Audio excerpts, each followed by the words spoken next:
Hi friends, welcome to my channel. ఈరోజు recipe వచ్చేసి వంకాయ దోసకాయ రోటి పచ్చడి. దానికోసం ముందుగా కడాయి పెట్టుకొని పల్లీలు డ్రై రోస్ట్ చేసుకొని పక్కన పెట్టుకోవాలి.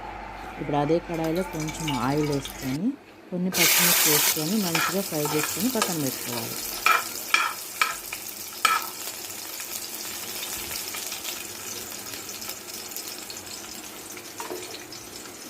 ఇప్పుడు ఇదే ఆయిల్లో మనం కట్ చేసిన వంకాయ ముక్కలు వేసుకోవాలి. నేను ఇక్కడ 3 వంకాయలు తీసుకున్నాను.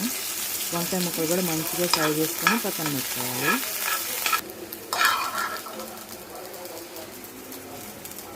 ఇప్పుడు అదే ప్యాన్లో కొంచెం ఆయిల్ వేసుకొని 2 కట్ చేసిన టమాటాలు, కొంచెం చింతపండు వేసుకొని మంచిగా ఫ్రై చేసుకోవాలి. టమాటాలు మంచిగా మగ్గిపోయినా పక్కన పెట్టుకున్నాం. ఇప్పుడు ఒక రోల్ తీసుకొని ఆ రోల్లో మనం ముందుగా ఫ్రై చేసుకున్న పల్లీలు, కొంచెం ఉప్పు వేసి మెత్తని పొడిలా చేసుకోవాలా. తర్వాత మనం ఫ్రై చేసుకున్న పచ్చిమిర్చిలు వేసి మెత్తగా దంచుకోవాలి. పచ్చిమిర్చి దంచుకున్న తర్వాత వంకాయలు కొంచెం పసుపు వేసుకొని వాటిని కూడా మెత్తగా దంచుకోవాలా. ఇప్పుడు కొంచెం కరివేపాకు, అలాగే మనం ముందుగా ఫ్రై చేసుకున్న టమాటా, చింతపండు కూడా వేసి మెత్తగా దంచుకోవాలి. ఫైనల్గా ఇప్పుడు దోసకాయ ముక్కలు యాడ్ చేసుకోవాలి.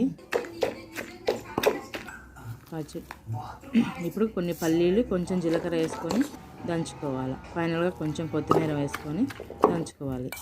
ఇప్పుడు పచ్చడి అయిపోయింది, పక్కకు తీసుకుందాం. ఫైనల్గా నేను కొన్ని దోసకాయ ముక్కలు యాడ్ చేశాను.